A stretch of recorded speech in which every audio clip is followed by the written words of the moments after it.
Hey, you guys, welcome to 7744 White Ginger, a property located in the southwest end of Las Vegas. We are here pretty much in the Mountains Edge area, but this particular property is listed for about $600,000 at a 3-bedroom, 3.5 bath, just under 3,000 square foot property. Now, I'm making this video not to actually advertise the property, but to go ahead and actually give you potential buyers out there a guide on what to expect when going through the process of purchasing a property like this. So if you're interested, pay attention because we're going to go through all of this stuff very quickly. Here we go.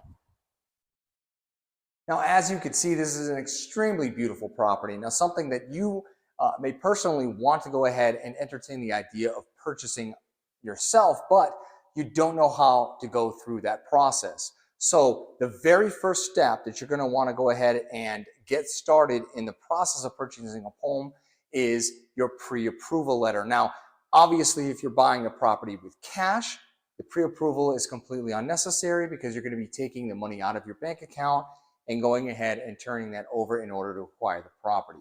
So what is it that's necessary in order to get your pre-approval letter? All right, so one of the first things that you're going to want to obtain is a pre-approval letter. So a pre-approval letter is something you're going to get from your lender, and in order to obtain that, your lender is going to require that you end up providing to them your current financial status. So your W-2s, your pay stubs, your bank statements. They want to know whether or not you can actually qualify to purchase a property. So you're going to gather that information and you're going to hand that over to your lender, and they're going to provide you with that pre-approval letter. All right, so now after you have obtained that pre-approval letter, this is the moment in which, if it was me, I'd be going out and actually viewing property. Now, the reason why I would view property after I've obtained the pre-approval letter is because of the fact that if you find a property that you're interested in submitting an offer, you're going to need that pre-approval to accompany that offer. Otherwise, the seller may sit there and say, look, I'm not even going to entertain this offer unless I know that these people are qualified to purchase the property. So very important that you have that before you go out viewing property. All right, so now you're out viewing property and you found the one that you want to go ahead and make an offer on. Beautiful. So in this particular situation, you're going to have your agent draw up what's called a purchase agreement. Now, the purchase agreement is your offer. So this is where you're going to go and you're going to submit every bit that you're requesting as far as purchase price, length of time, not only just for escrow, but for your due diligence period. All the details are going to be laid out in that purchase agreement, and that purchase agreement is going to then be sent over to the seller's agent for the seller to then review. Now, the seller has two options in a sense. I mean, technically there's three. They could straight up reject your offer, but they could accept your offer, which would be great. Hey, now you're moving into the next phase, which is opening escrow. Or what they could do is they could counter your offer, which means that they could sit here and say, hey, we want maybe a different purchase price, or some of the other terms and conditions that you're trying to go ahead and negotiate.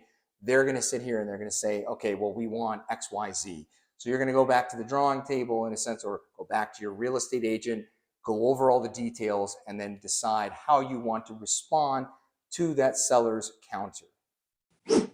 All right, so now you've submitted your offer, the seller has accepted, and now the next step would be opening escrow. It's a very important part of the process of purchasing a property, because this is where your title and your escrow is going to end up getting involved. Now, to understand exactly a little bit better as to what your title and escrow is, that's actually going to think of the escrow officer as a referee. We went over the rules in the dressing room. I want you to keep this fight clean at all times, show good sportsmanship, protect yourself at all times, and what I say you must obey. Good luck to both of you. Touch them up, God bless. Between you, the buyer, and the seller. They're there to ensure that all the terms and conditions of the purchase agreement, any addendums, anything that ends up coming up is fulfilled exactly in a way in which you guys have agreed. So, but not only are they there to kind of referee the terms and conditions of the agreement between you and the seller, but it's they're also there to go ahead and handle all the money that is transferred between you, the buyer, and the seller, and making sure that all payments that need to actually be paid in order to close successfully are taken care of. So they're an extremely good member, or a very helpful member of this team, in order to get you from the buyer from the beginning of the transaction all the way to the end, and now the new homeowner of the property that you so want to go ahead and move forward with. All right, so you've opened escrow. Now, one of the most important parts of the transaction in purchasing a property is actually within the very first couple of weeks. Now, the reason why I say that is because there's a time period that starts right when the seller ends up accepting your offer, and that's what's called the due diligence period. This is your time frame to actually go ahead and get any and all inspections, anything that you want to know about the property to ensure that this is something you want to move forward with.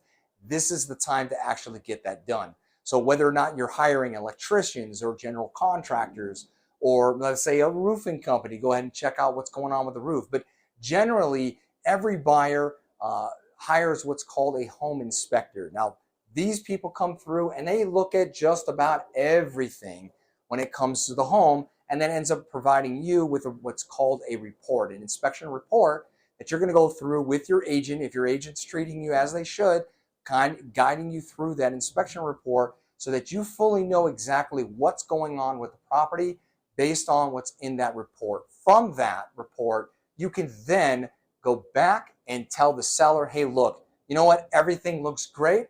Let's go ahead and let's actually move forward.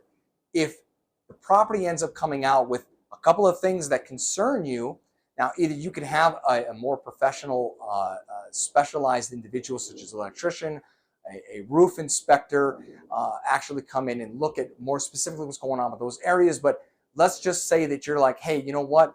This sink is leaking, or there's something going on with the tile up on the roof, or there's various other different things that you may be concerned about that you want the seller to either fix, such as you want them to be repaired before the close of escrow, or you want them to go ahead and actually provide you with what's called a credit in lieu of the repairs. So instead of actually having the seller hire a contractor to go and fix those things before the close of escrow, you say, hey, look, I'll handle it on my own, but I'm not going to pay for these particular repairs. You're going to go ahead and provide me with a particular dollar amount, and I will then end up taking that on after the close of escrow, which is completely up to your right to be able to do that. But know that these things are a potential negotiation between you and the seller when it comes to repairs. All right, so let's say that you got the negotiations all hammered out with the seller, and now you're moving on to the next phase. So all the repairs are taken care of. Now, what do you do next? So if you're borrowing money, now even if you're paying cash, you could decide that, hey, you know what, I want an appraisal done on the property. But that's an option that you're able to take if you're buying the property cash. But in this particular situation, let's say that you're not buying the property cash, you're getting a loan. So with a loan, your lender is going to actually require that an appraisal is done on the property.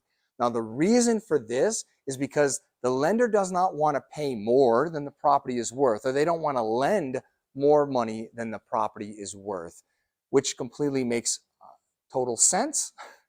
But this could be a beautiful thing for you when it comes to purchasing the property and the purchase price. The reason why I say that is because let's take this scenario. So the property that you're purchasing, let's say it's this particular home. So we've got a purchase price of say $600,000. You came in at their ask price, they agreed, and you're moving forward. So that we've gone through all the steps that we've done so far, and now the appraisal has come through, and the appraisal now actually sits there and states that the property is truly worth $550,000. So $50,000 less than you went ahead and agreed to purchase the property for. Now your lender is going to sit here and say, we're not lending up to the $600,000, or whatever the loan amount minus your down payment is. But you're going to sit here and you're going to say, oh, okay, well, you know what? Hold on a second. And licensed appraiser says that the property is worth $550,000. I don't want to pay $600,000. So what you're going to do is you're going to go ahead and you're going to go back to the seller and you're going to say, hey, look, I want the purchase price to be adjusted down to the appraised value. Now, you have every right to go ahead and make that request. Now, the seller may sit here and say, oh, no. Well, I'm not going to go ahead and lower the price. You agreed at the $600,000. So what do you do here? Okay, well, the seller can make that argument, but you can also come back and sit here and say, okay, well, you know what? Let's not lower it down to the 550, but we'll meet in the middle. We'll do 575. And the seller agrees. Okay, great. Well, the difference between what you were dealing with before when purchasing the property at $600,000 and your down payment was that whatever your down payment was going to end up being would remain the same. And the different situation that we're in when we're negotiating a price adjustment down, but still a little bit higher than the appraised value, is that you're going to have to come up with that difference. You're going to have to come up with the $25,000 difference between the 550 and what you'd agreed upon with the seller at the 575. Now, I know that seems a little bit complicated, but just know that you have to come up with the difference because the lender is not going to pay or at least lend up to that 575. They're going to go up to the 550. Okay, now let's make it even easier. Let's say that the seller agrees to go ahead and lower down the purchase price to the 550. That's freaking amazing for you. Why? Because now you've been able to negotiate the property down, not just because you've simply requested it out of nowhere, but because an official appraisal has come through, gave you a report stating the property is now worth, or the property is worth 550. So now you get to actually save $50,000 in the actual acquisition of the property as far as the price due to that appraisal. So it's really good in that sense that if it comes down, you may be able to go ahead and adjust the price down. But let's say the situation is the appraisal comes in and it comes in above. Let's say it comes in at $650,000 and you've negotiated a purchase price of $600,000. Now you're over here, you're like, oh my God, am I gonna have to sit here and pay $50,000 more than I originally agreed to buy the property for? No, this is the cool thing about that particular situation where an appraisal comes in above. The beautiful thing about that is that you've got a contract with the seller to buy the property at the $600,000.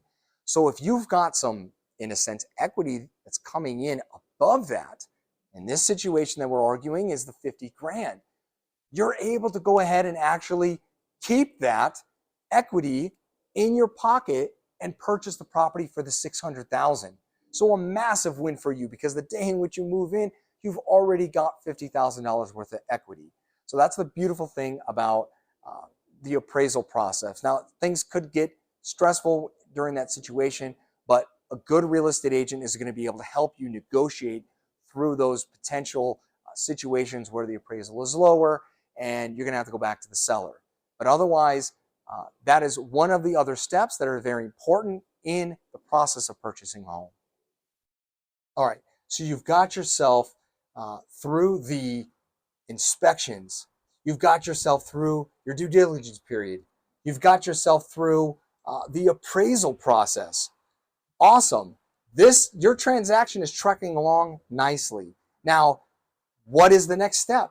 Well, if the property resides in an HOA, you're going to want to get the updated, well, it's basically the CC&R's rules and regulations. You want to know exactly what is expected of you when it comes to the HOA, rules and regulations and things involved with the HOA. So the seller should provide you with that updated information. Now, you'll have a time period in which you'll be able to review what's all in that packet for you to be able to decide whether or not you want to move forward with the property based on what's going on with the rules and regulations with the HOA. But with that aside, honestly, at this point, you've gotten through a lot of the hardest parts of purchasing a property. So what's next? All right, well, if you're borrowing money, meaning that you're waiting on the lender to actually give you what's called your final loan approval. So your final loan approval is them basically sitting there saying, hey, we have vetted every single thing about your financial situation, the overall cost of the property, barring any adjustments on purchase price like we talked about with the appraisal. So with all of that said, you're going to now basically be waiting on your lender to give you that final loan approval. So while you're waiting on that, the lender could be asking you for some updated information. Hey, we want some new bank statements. We need maybe some other information pertaining to where your down payment may be coming from. But with that, and why I say that is because of the fact that, let's say that you stated to the lender that, hey, look, I don't have all of that down payment, but I do have a friend or family that's going to end up gifting me some of that down payment, maybe all of it. But if they're gifting that to you, they want to ensure that that other party has the funds necessary and be able to actually contribute that towards your purchase of this property. So there's a bunch of things that the lender is still doing in order to ensure that you're able to move forward with being able to purchase this property. All right, so you've got that final loan approval from your lender. Now, what's going to end up happening from there is that you're going to end up signing at your title and escrow company. So this is that moment where everybody jokes around that, you're going to end up signing your life away. Okay, well, interpret it however you want, but this is an awesome opportunity for you to be able to go ahead, go through with a fine-tooth comb of all the things in which you've agreed to, the money that you're required to come in with your closing costs, your down payment, all of those things. But this moment is critical in being able to actually close on the purchase of your property. Now, one of the things that's going to come from you signing your paperwork and going through all the numbers is your title and escrow company is going to tell you, okay, this is where you have to come in with this particular dollar amount in order for us to be able to close. So in the very beginning of the transaction, you deposited with the title and escrow company what's called the earnest money deposit. Now, that's a dollar amount that you kind of agreed with the seller to say, hey, look, we'll put this on reserve just to show you good faith that I want to move forward with the property. But that earnest money deposit is actually part of your down payment. So let's say that your down payment is like 20 grand. You put $5,000 as your earnest money deposit. So that amount of money has already been sitting there as far as your down payment is concerned. The other portion of that down payment that you have to come up with is the other $15,000. Now, with all the negotiations as far as seller credits or drops in purchase price or whatever it is that ended up going on while you were in negotiations with the seller, the lender is now going to tell you, okay, well, this is how much you have to come in as far as the closing costs in order to be able to close. But barring that you have all of that, which your lender would have vetted you to ensure that you had all the money necessary to be able to close, you'll be able to go ahead and actually get that done with a wire transfer to the title company. So now you've gone through, you've signed, you've gotten the amount that you need to know as far as being able to wire transfer the money over to the title company. The seller is going to come in and they're going to go ahead and sign. Now, before you end up closing completely, you're going to want to do what's called a final walkthrough.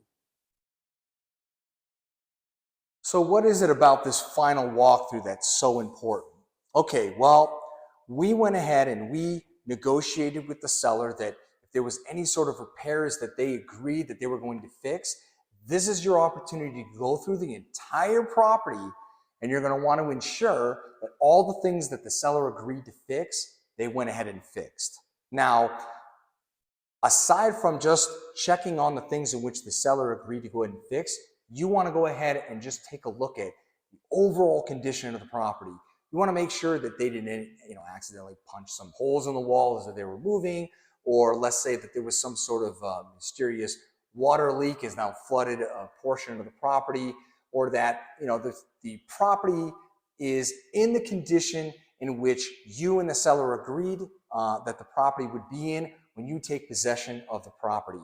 So very, very critical. You're not going to end up having professionals come through and take a look at this or take a look at that. Now, that's totally up to you as to whether or not you want to bring in some sort of a contractor of some sort to kind of inspect maybe some repairs that were done and things like that. But generally, it's you and your real estate agent that are going to walk through the property, and you're going to ensure that the property is in the condition in which you guys all agreed that it would be in. Now, let's say that the property was, say, well, it's as is. Okay, well, great. That's fine, but you're going to want to make sure that the property is in the condition that it's supposed to be in as far as this as is condition, the condition in which you saw it when you were going through your due diligence period. There isn't some, that the appliances here were removed and you agreed that they were supposed to stay. These are the things you kind of want to make sure that happen during your final walkthrough. But barring that comes through exactly as it's supposed to, and you sign off saying, hey, everything is good with the walkthrough, the property looks great, you are now just waiting on your lender to wire over the funds in order for you to be able to go ahead and close. So now the lender has gone ahead and they've wire transferred all the money. You've wired what you needed to, and every T has been crossed and every I has been dotted, or every T has been crossed and every I has been dotted. So what do you do from now? Well, the title and escrow company is going to end up packaging up your beautiful file, and they're going to end up sending that over to the county recorder's office to go ahead and record the transfer of ownership from the seller over to you as the new homeowner. Once that happens, congratulations, you are now the new homeowner of 123 Main Street.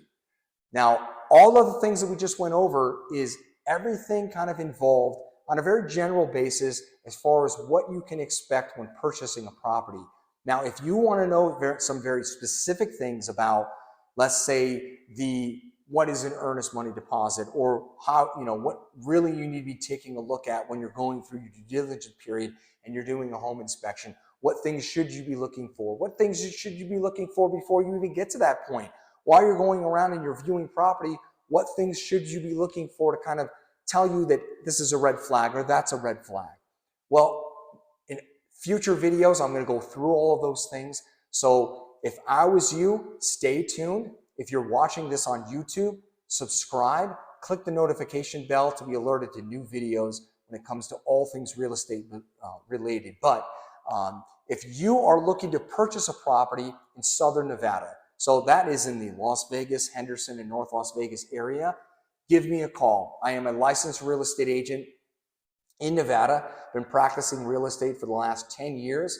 I am also a real estate investor in that I own multiple rentals, rent them out myself. So that level of expertise is something I'm willing to share with you guys, so that if you guys are looking to go ahead and move in that direction, I can go ahead and I can guide you in that avenue as well. But otherwise, I appreciate the fact that you guys tune in.